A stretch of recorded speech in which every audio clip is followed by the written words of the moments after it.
గుంటూరు తూర్పు నియోజకవర్గం 9వ division TDP నూతన అధ్యక్షుడిగా చిన్నంశెట్టి నరసింహనాయుడును నియమించడం సంతోషంగా ఉందని తూర్పు ఎమ్మెల్యే మహమ్మద్ నజీర్ తెలియజేశారు. స్థానిక పొన్నూరు రోడ్లోని తూర్పు టీడీపీ కార్యాలయంలో చిన్నంశెట్టి నరసింహనాయుడిని ఎమ్మెల్యే నజీర్ అహ్మద్, కార్పొరేషన్ ఎల్లవుల అశోక్ ఘనంగా సన్మానించారు. ఈ సందర్భంగా వారు మీడియాతో మాట్లాడుతూ గుంటూరు తూర్పు నియోజకవర్గంలోని 9వ డివిజన్ అధ్యక్షుడిగా ఆకస్మిక మరణంతో చిన్నంశెట్టి నరసింహనాయుడిని నూతన అధ్యక్షుడిగా నియమించామని చెప్పారు. యువ నాయకుడిగా 9వ డివిజన్ పరిధిలోని అనేక కార్యక్రమాల్లో ఉత్సాహంగా పాల్గొంటూ తెలుగుదేశం పార్టీ బలోపేతానికి కృషి చేస్తున్నాడని తెలిపారు.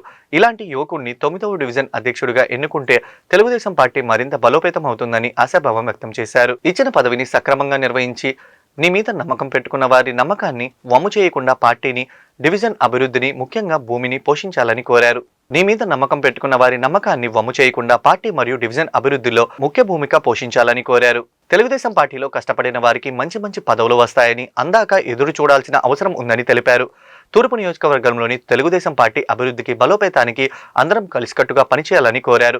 చిన్నంశెట్టి నరసింహనాయుడు మాట్లాడుతూ, నాకు 9వ డివిజన్ అధ్యక్షుడిగా పదవి ఇచ్చినందుకు ఎమ్మెల్యే నజీర్ అహ్మద్, కార్పొరేటర్ ఎల్లవుల అశోక్ కు ధన్యవాదాలు తెలుపుతున్నానని అన్నారు. ఈ కార్యక్రమంలో తెలుగుదేశం పార్టీ ముఖ్య నాయకులు, కార్యకర్తలు, యువకులు పాల్గొన్నారు. తెలుగుదేశం పార్టీలో ఎంతో క్రియాశీలకంగా ఉండేటువంటి డివిజన్ పార్టీ అధ్యక్షుడి స్థానంలో 9వ డివిజన్కి సంబంధించి ఈరోజు సోదరుడు నరసింహ గారిని స్థానిక కార్పొరేటర్ ఎల్లావుల అశోక్ గారు, అలాగే జాగలమూడి శ్రీనివాస్ గారి ఆధ్వర్యంలో ఈరోజు నరసింహ గారిని డివిజన్ పార్టీ అధ్యక్షుడిగా కమిటీ సభ్యులు కూడా ఎన్నుకోవడం జరిగింది. ముఖ్యంగా ఈరోజు తెలుగుదేశం పార్టీ ఒక నూతన అధ్యయనంతో నారా లోకేష్ గారి నాయకత్వంలో చిరస్థాయిగా పార్టీని బలోపేతం చేసేటువంటి దిశగా ఈరోజు యువతను ప్రోత్సహిస్తూ ప్రతి ఒక్క పదవిలో కూడా పార్టీ పునర్నిర్మాణం వైపు తీసుకుని వెళ్తున్నటువంటి పరిస్థితులు ఉన్నాయి. అందులో భాగంగా గుంటూరు తూర్పు నియోజకవర్గంలో గతంలోనే 23 డివిజన్లకు సంబంధించి అధ్యక్షులను పెట్టుకోవడం జరిగింది.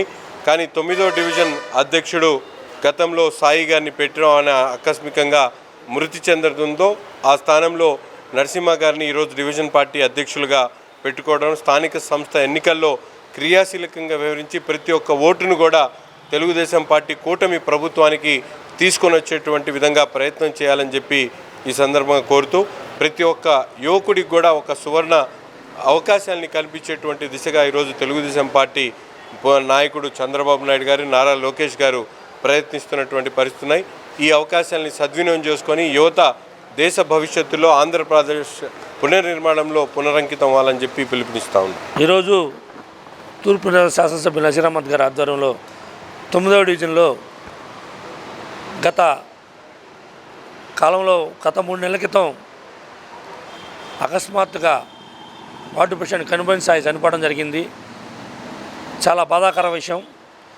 ఈరోజు ఆ పదవిలో చిన్నంశెట్టి నరసింహకి ఇవ్వడానికి నసీర్ గారు, అలాగే స్థానిక పెద్దలు, తెలుగుదేశం కార్యకర్తలు, అందరూ తెలుగుదేశం నాయకులు ఒకటయ్యి అతనైతే చక్కగా చేస్తారని చెప్పి మేమందరం నిశ్చయించుకొని అతనికి ప్రెసిడెంట్ అనౌన్స్ చేయటం జరుగుతుంది. అలాగే తెలుగుదేశం పార్టీని 9వ డివిజన్లో ఇంకా ముందుకు తీసుకెళ్ళి బలోపేతం చేయాలని చెప్పి కోరుకుంటాం. తూర్పు నియోజకవర్గ కార్యాలయంలో నసీర్ అహ్మద్ గారు, గుంటూరు ఎమ్మెల్యే, ఈ తూర్పు ఎమ్మెల్యే నసీర్ అహ్మద్ గారి చేతుల మీదుగా చిన్నంశెట్టి నరసింహాని 9వ డివిజన్ అధ్యక్షుడిగా ప్రకటించడం జరిగింది. కొద్ది రోజుల క్రితం ఎవరైతే కన్నిబోయిన సాయి అని చెప్పిన డివిజన్ అధ్యక్షుడిగా ఉన్న వ్యక్తి చనిపోవడం జరిగింది. ఆ స్థానాన్ని భర్తీ చేయడం కోసం ఆ డివిజన్లో కాపు సామాజిక వర్గానికి చెందినటువంటి చిన్నంశెట్టి నరసింహ తెలుగు యువతలో సుదీర్ఘకాలంగా పనిచేస్తూ ఉన్నాడు. అందుకని చెప్పని అన్ని కోణాలు పరిశీలించిన పిదప ఆ డివిజన్లో నసీర్ అహ్మద్ గారు, ఎమ్మెల్యే గారు, రాష్ట్ర పార్టీ, జిల్లా పార్టీ ఆదేశాల మేర నరసింహాని డివిజన్ పార్టీ అధ్యక్షుడిగా నియమించడం జరిగింది. ఇచ్చిన మా ఎమ్మెల్యే గారికి, మా ఎల్లవుల అశోక్ అన్న గారికి, మా వార్డు కార్పొరేటర్ అన్న గారికి ఈ ఇచ్చిన 9వ వార్డు అధ్యక్షుడిగా వాళ్ళు చెప్పిన పనులన్నీ నియమంగా పాటిస్తానని పనిచేస్తానని అనుకుంటున్నాను.